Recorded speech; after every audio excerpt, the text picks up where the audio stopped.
Frankly, the cloudnine packaging helped me realize how addicted I was to keyboards. It genuinely reality checked me. But for the past year, keyboards have been a great escape from my surroundings. Half a year ago, I could probably name 50 GMK sets off the top of my head. And this board is the consequence of that time. It's a possible bad decision. But anyways, let's talk about the side profile. The cloudnine is a subtle curve that just feels correct because it follows the natural slope of MX style keycaps. A gentle split in the middle leads all around the top case and gives form to a low typing angle of 7 degrees. When it catches light, it's just ridiculous. I sound like a merchant, but this really is understated elegance at the highest level. For the bottom case, I've opted for raw stainless steel, with a totally overkill spiral design that just flashbangs you in the sun.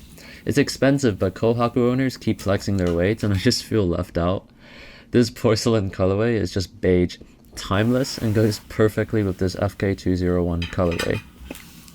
My config is a bit strange. My numero and mods are slightly hollow because SS isn't a great material for sound.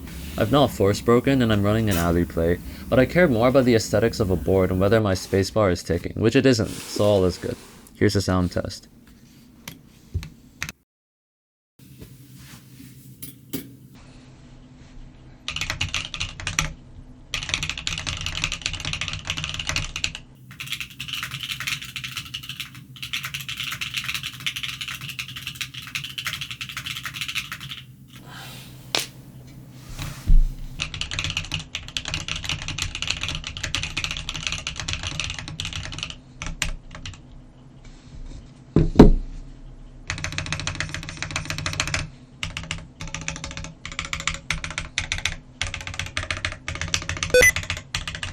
My god.